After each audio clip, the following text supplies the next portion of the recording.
everybody. Welcome back to the show. Thank you for tuning in. Home Team Hype. I'm your host, Leeway. Got a loaded show for you today, so sit back, lock in. Let's get into it. A few of the NBA headlines and stories from this weekend that took place. Um, I just want to address it. I want to address it with you. If you haven't subscribed, make sure you subscribe. Hit that button at the bottom. Support the show. We love it. Leave a comment whether you agree or disagree. We here for it. Real fans, real talk, real sports. Let's go. So to start off the show, I do want to get into a historical moment that took place. Everyone saw it coming. I assumed it would happen, like most of you did, and that was Shai Gilgeous passing Wilt Chamberlain with 127 consecutive regular season games, scoring 20 plus points or more, 20 or more plus points in 127 consecutive games. That's not easy to do. That's a feat in itself, and it should be recognized. And it was, Shai, the legend, continues to grow. His career and everything he's doing, it's amazing. Shai broke a 63-year-old record held by the man, the myth, the legend, Wilt Chamberlain, by scoring 20 plus points in 127 consecutive games in the regular season. We're gonna put that in perspective. Like, this is a 63-year-old record, which means it was set back in, I think, January 19th of 1963. 1963, a 63-year-old record. Anytime you put your name in a conversation with Wilt Chamberlain in the NBA, you're doing something. And definitely, Shai is definitely doing that. The reigning MVP award winner, finals MVP, has added another milestone to his career. And it's crazy to really think about, like, 1963. What was going on in 1963? 63-year-old record. You're talking about the JFK assassination, Martin Luther King, I Have a Dream speech. All of that was taking place back in 1963. The civil rights movement. I think the U.S. Postal started doing zip codes then for mail. Like, that's how long ago this record was set, and it's just now being broke in 2026. Think about how many players have touched and graced the NBA, how many games have been played since then. And Shai's the first one to break this record that was set by Wilt Chamberlain. And if you know, you know. Wilt Chamberlain was playing in the league at that point where he was unmatched. It really was nobody setting records like Wilt. He was a beast, a problem to deal with. Wilt Chamberlain's a legend in itself. Like I said, he is the myth when it comes to some of these records being set. And for Shai to pass him as a guard is crazy. That's crazy. For Shai to pass him as a guard in 127, that's a model of consistency. And you have to acknowledge that and put some respect on that for sure. Trust me. He's like one of the only players to average, Shai is, 30 plus points per game for 4 straight years and win a title during that span. Like, one of the only players to average 30 plus points per game for 4 straight years and win a title during that span. The only players is Shai Gilgeous and Jordan. Now, I know what you're saying. I'm not saying Shai is MJ. I'm definitely not saying Shai is MJ, but man, men lie, women lie, numbers don't. I'm going to say it again. Men lie, women lie, numbers don't. And that's great company to be in, to be mentioned with when it comes to Wilt, especially as a guard, to do something like that.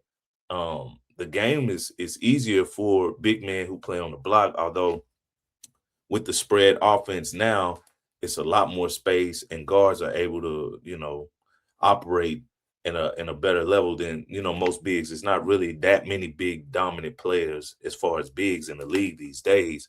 But for a guard to pass something set by Wilt Chamberlain, who was dominating on the block, who could not be handled at that time in that era he was in, is amazing. Since the start of last season, Shai, naturally, he leads the league in 20-point games, but he's also number one by a wide margin when it comes to 30-point games with 86. Luka Doncic, Luka the Don, is in second place with 59, which is like a 31% behind SGA's total. So he leads the league in 20-point plus games since the start of last season. We're only talking about since the start of last season. He's number one with 30-plus point games, and that's 86 as a total. And Luka is second behind with 59. So not only is he doing the 20 points, he's giving you 30 points. He's also tied for the most 40-point games since the start of last season. And the only person that he's tied with is Ant Edwards. Ant-Man, he got 18. They both have 18 apiece when it comes to 40-point games since the start of last season. We only doing current. We living in the now. So since the start of last season, him and Ant have 18 apiece. So he's leading in 20 points. He's leading in 30-point games. He's also tied with Ant in 40-point games at 18 apiece. So that's just kind of putting in perspective some of this stuff he's doing as it comes to this record with the 127 consecutive games. And even though Shai is known more as a consistent scorer than an explosive one, he also leads the league in 50-point games since the start of last season with 5. The only person that's behind him, I think the second place would be Jokic, and he has 4. He's the only player with more than 2, pretty much, him and Jokic, since the start of last season. So since the start of last season, he's leading 20-point games, 30-point games, 40-point games, and 50-point games. And that's a lot. Like, that's the model of consistency. Shai is doing his thing. You got to commend him. You got to put respect on it. Like, there's no way around it. Whether you like him as a player, or whether you are an OKC fan or just a novice NBA fan, you got to acknowledge the history that is being set in today's time and current. I know we're in the now, and we just got to get that man his flowers and pay the respect because Shai is doing what he needs to be. To put it like another stat, since we give stats, facts, and real opinions here, something else to acknowledge is, like, when it comes to this, just to put in perspective, so since the 21st, the longest, like, 20-point streaks from 21st century MVPs. These are just MVPs that we are referring to in this case. This is a list here showing the longest 20-point streaks from 21st century's MVPs. So you have to be an MVP winner to be on this list, and just kind of put in perspective what he's doing. So to start off, we got Nash at 7. That's his longest 20-point streak from the MVP. Nash had 7. Derrick Rose had 14. Kevin Garnett had 16 consecutive 20-point plus games. Jokic at 21. Steph Curry at 23. Giannis at 28 games. We got Tim Duncan at 28, tied with Giannis. Dirk at 31. I'm from the city. One leg Dirk, pay respect. You got Westbrook at 36. Y'all better put some respect on Westbrook's name, man. He an MVP too. And Westbrook was cooking. I don't want to hear no Westbrook. Respect that man. respect Brody. Shaq at 37. You would think Shaq, I mean, the Big Diesel would have more because he's a 2010 guy, hands down. But that's just showing you how hard it is to do this. And he did it as a guard. Shaq had 37. Embiid at 40. Joel Embiid went healthy. They say trust the process. If he would be healthy and have that consistency, like, he would be up there too. It's easier for a big. You by the rim. Like I said, today's game, there's not a lot of dominant bigs. LeBron at 49. Respect the king. Bron did it 49 games. Harden at 57. That Houston Rockets, James Harden. H-Town. I don't know how James did it that nightlife in H-Town. And he put up 57 consecutive games with 20-plus points. Iverson, my all-time favorite. You got to respect AI. He changed the game. You see his influence on the game still today. AI, Bubba Chuck, we salute you with 57. Kobe, Black Mamba mentality. Are you serious? You know Kobe. Kobe Bean Bryant had 63. Durant, 72. If you caught the last episode, I talked about Durant, and you got to respect the Slim Reaper. He had 72. But that is still no comparison to what Shai has did with 126, now 127 passing Wilt. As a guard, you see a lot of guards on here, but you also see a lot of bigs. Garnett, Jokic, Duncan, Dirk, Shaq, Embiid. SGA. And it's crazy because like I know playing basketball, anything can happen. You can turn your ankle first quarter, you can get injured, you can have an off night. That just goes to show you he has it down to a science when it comes to scoring. He's gonna get to the free throw line at least 5, 6 times a game off the rip. He gonna pump fake you. He gonna, they say foul baiting. You got to know the game to play the game. Call it what it is. Call it what you want. He's still putting up the points. That's just crazy to think about. Like 127 consecutive games with 20-plus points. You can have an off night. You can score 19. But he's been doing that, like I said, leading in 20-point games since the start of last season, 30-point games, 40 and 50. Shai, salute to you, man. Salute to you. All of that is to be respected, and you pretty much have to.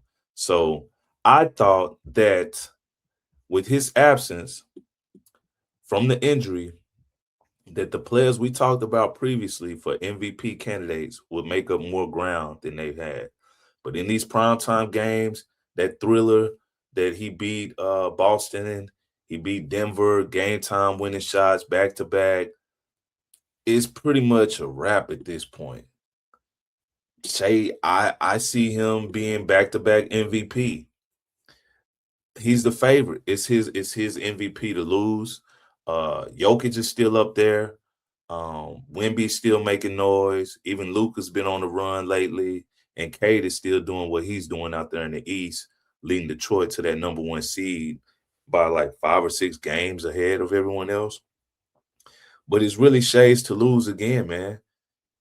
The MVP is about narratives. It's also about the best player.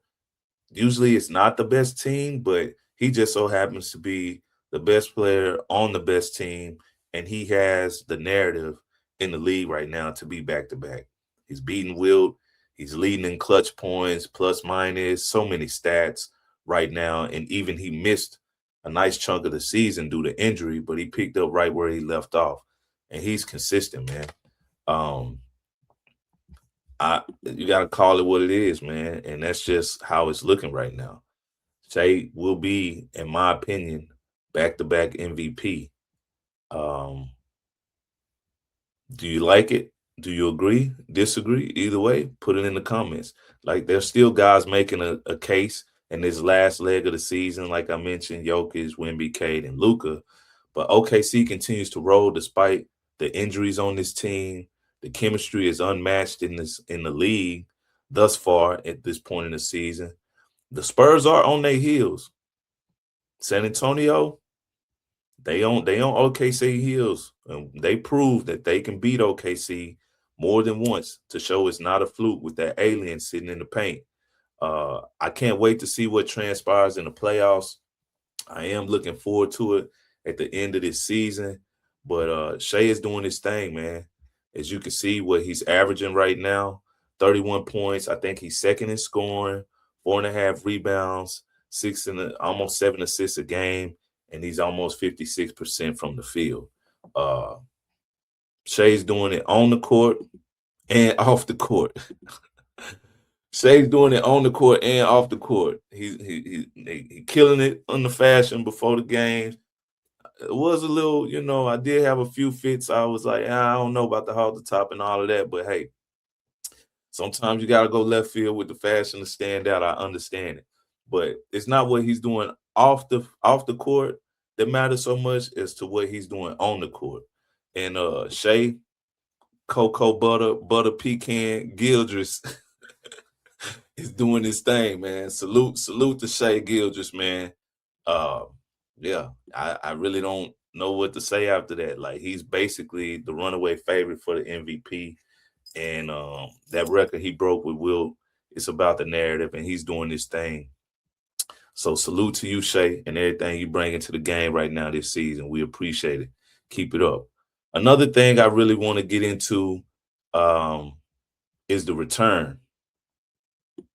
The return of Jayson Tatum to the Celtics.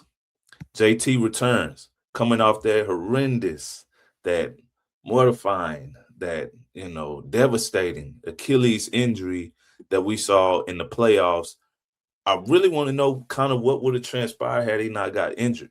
Salute to Indiana and the Pacers. They had an amazing run. Tyrese Halliburton was killing, clutch, game time performance, game winners, back to back. It was nice. They even was pushing Boston to the brink before Tatum got injured. But to see him return off an Achilles so soon, I was amazed by that. I'm like, okay, he's only played 3 games up to this point. He's only played 3 games. They are monitoring his minutes and everything like that. But for him to return to this team, and I think they're currently what? If I'm not mistaken, they're what, second in the East at 23, 43 and 23. So they're second in the East right now without Tatum. Now he's returned to the team.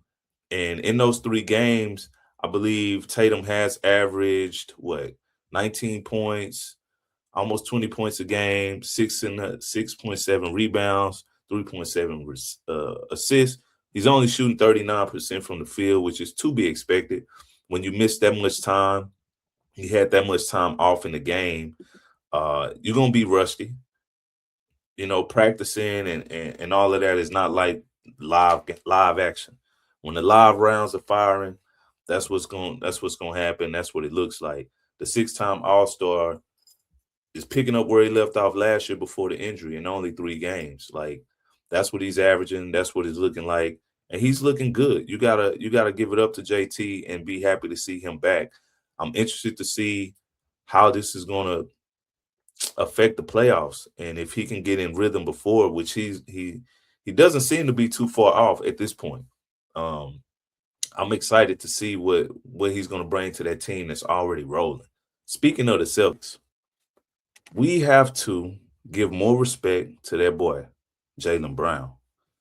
What he's been doing this season is amazing, man. Like, JB and what he's accomplished this year in JT absent, being the focal point, helping carry this team to the number 2 seed in the East, when everybody pretty much, I don't want to say wrote them off, but you didn't expect them to be number 2 seed in the East. Most people were hearing 8 seed, 7 seed, maybe they're going to struggle without, JT, and they got rid of Drew, they got rid of KP.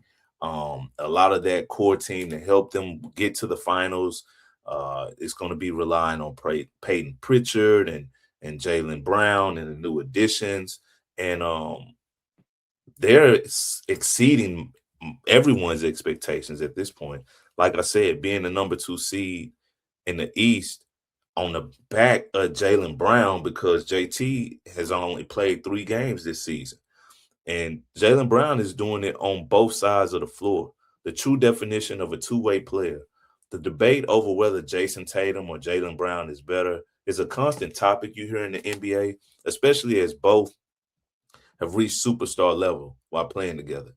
Tatum is generally considered like the higher ceiling when it comes to offense playmaking, while Brown is often viewed as the more consistent two-way player and superior clutch performer. That the debate with those two will continue for as long as they play together. I think most fans, especially Boston fans and NBA fans, should just be happy with what you're getting to watch with these guys competing and growing up in front of our eyes into the player they are today. Jaylen Brown is doing it on both sides of the floor. He's guarding the best player. He's also who teams are trying to stop. He's the focal point. We got to stop Jaylen Brown. Everything starts with him. He's the head of the snake right now, and he's proven it. Most people saw him as a Robin, and he's like, man, I'm a Batman. We both are A1, 1A type players on the same team. And a lot of that criticism started early on with like some of the decision making and with them exceeding their early on in their career from rookie season with Jayson Tatum, making it to the playoffs and all of that. I think they received a lot of criticism earlier than most players have that are superstar potential. Like I said, we watched these boys since they was jits. Like, look at young JB, and JT don't even have facial hair in that photo. Like, they was young players growing together, and they're always going to be compared to each other. but Boston should be happy and that they still have both of them. I know they were like, oh, can they win together? They should be split up, but they proved it that they can coexist. Not only coexist, excel being on the same team, and that's what you have it here. So shout out to JB, man, doing what he's supposed to, holding the team down, being that one star, that focal point, and getting them to the number 2 seed in the East. I'm excited to see what the playoffs have in store for them with Jayson Tatum coming back and how far they really can take this thing. Although I'm not a huge Boston Celtics fan, I am a fan of these players, and salute to them guys for doing what they need to do to get where they are at this point in the season. So that brings me to another topic that I want to touch. And this is controversial. A lot of people are split on the fence with this. Either you like it, you love it, or you hate it. And we here to talk about it. And that would be Bam. Where's the love for Bam 83-point game? I don't think people really got love for Bam on this 83-point game, man. Like, I'm hearing a lot of hate, a lot of people mad and upset. They trying to pick it apart, saying, oh, this game here is horrible. Why would they do it? Man, 83 points is 83 points. Like it, love it, or hate it. It's 83 points in an NBA game. Like, you got to respect it. Like, yeah, it was on the Wizards, so what? Kobe's was on Toronto. Was Toronto a great team at that time? No, they really wasn't. So, yeah, the hate, the hate he's receiving more hate than praise for this. And why is that? I know his 83-point was not as efficient as Kobe 81. You got me. Or even as efficient as my boy Luka's 70-plus point game. But like I mentioned, 83 points is 83 points. You have to respect it, regardless of how he got it. I know 7 of 22 from 3 is crazy. It's crazy. And Bam was fouled 24 times, 9 times in the fourth quarter, generating 43 foul shots. Both his 36 makes from the free foul and 43 attempts set an NBA individual season game record. You got me. You got me. That's crazy. But it's still 83 points. And most people just don't like the fact that he scored more than our beloved Kobe Bryant, the Mamba, 81, which I can understand. I definitely understand it. I hear you. I hear you. But that doesn't mean his 83 can't be commended and appreciated too. Two things can be true. And you got to give it up to Bam for his 83 points. Bam is a reluctant scorer. He passed first even as a big man. He's more of a team guy. He's not out there jacking up shots the whole game. Oh, pass me the rock, pass me the rock. But he put up 83. And you got to respect that, man. 83 is hard to do. You know what type of condition you got to be in to get all them shots up? Yeah, I know it was the Wizards. Say what you want. And he's not getting the love I feel like respect he should get for this 83. Let's just show a little appreciation for what he did, man. Bam's a good guy. Everybody know that. Bam don't cause no problems. He out there doing what he's supposed to. He show up and play and give maximum effort every game. I know Asia Wilson showed him some proper love and respect for that 83-point game. She's a beast in herself. She's a dog out there on the WNBA. Asia Wilson showed him some love. You know she did. But salute to Bam, man, for that 83-point game, man. That should be respected. And I don't understand all the hate he's getting. Y'all should lay off that and let it go. Let it go. It was 83. Respect it. Respect it. Next thing I really want to get into is we're at the later half of the season. The playoffs are in sight. I'm looking forward to it. I'm really excited. I'm trying to fast forward these games. Unfortunately, this is the NBA 2K. We cannot simulate these games and get straight to the playoffs. We have to wait and take it day by day. That's just how life works. So until we get there, we can't imagine, like, what if the playoffs started today? We kind of know where these teams are, the jockeying for position and seeds and seeding within the East and West Conference. If the playoffs started today, what matchups would we have and what matchups would be interesting? That's just something I wanted to get into. So let's take a look. Let's take a look real quick here and see. So if the playoffs started today, who will we be seeing match up against each other? So the number one seed would be the Thunder in the West and Detroit Pistons in the East. Uh, they would basically be playing the winner of the 8th seed in the play-in tournament, and that play-in tournament would consist of the Warriors against the Trailblazers, and the winner out of that would play the Suns and the Clippers. The Clippers, to see them so far below 500, trading Zubac, trading James Harden, and now to be above 500 with Kawhi being the focal point. When Kawhi is healthy, I think most of these guys are scared of Kawhi when he's fully healthy. Say what you want. Say what you want. Kawhi is a killer on that court when he's healthy. He's hard to handle. And the Suns, to be the 7th seed after the horrible year they had, not even making the playoffs, to be the 7th seed. Book has been out. Dylan Brooks has missed time. Jalen Green has missed a lot of time. So I'm surprised to see them in the position they are in right now. But the play-in game would be the Warriors and the Trailblazers. I would say the Warriors would win that. And the Clippers and the Suns would be interesting. I don't really know who would win that game. That's a toss-up for me to figure out who would make that. In the East, it would be the Sixers and the Hornets. PG should be back by then. Hornets are on a roll. They kind of a hot team right now with Con Knipple, LaMelo Ball, Brandon Miller, Miles Bridges. You know, they're doing their thing. And then the Sixers, if they can get hot near the end of the season and be healthy with Joel Embiid, Tyrese Maxey, and have Paul George come back, they're going to be a scary team to go. I would love to see that matchup. It just depends on health and who's playing in the Sixers with that. I would give the edge to the Sixers based on the experience, but the Hornets are rolling, and you can't overlook a hot team late in the season. You got the Raptors and the Hawks, two teams that went two different directions as far as the start of the season and trading Trae Young away. That will be an interesting match-in for the play-in.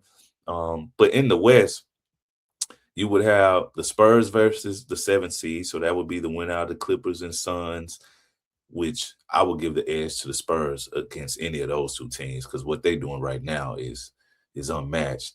Then you got the Rockets and Timberwolves, a rematch with KD and Ant. I would love to see that.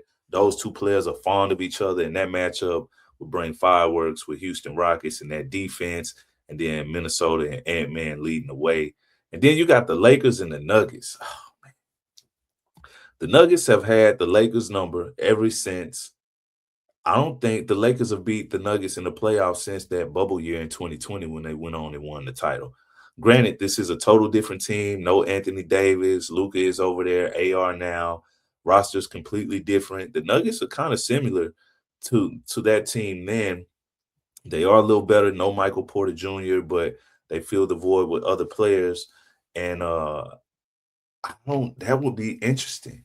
I know we got a great matchup tonight with the Nuggets and Lakers, a kind of playoff preview. So if the season ended today, that would be an interesting matchup with the Lakers and the Nuggets. Since the Nuggets have had the Lakers number lately, I will have to give the edge to the Nuggets, although it's hard for me to go against my guy Luka in the playoffs because he just takes it up a notch like most of the great players do that's made for the moment. Yeah, that matchup for them tonight, I'm gonna look forward to. We're gonna talk a little bit about that. But you got Cleveland against Magic. I will give the edge to Cleveland on that. The Knicks and the Heat. Knicks will have the edge, and definitely the Celtics over the 7-8 seed with the Hawks and Raptors. That's to just bring out a little bit of that. But yeah, if the playoffs started today, those would be the matchups. That's what we would have to look forward to and what we would get to look at and see.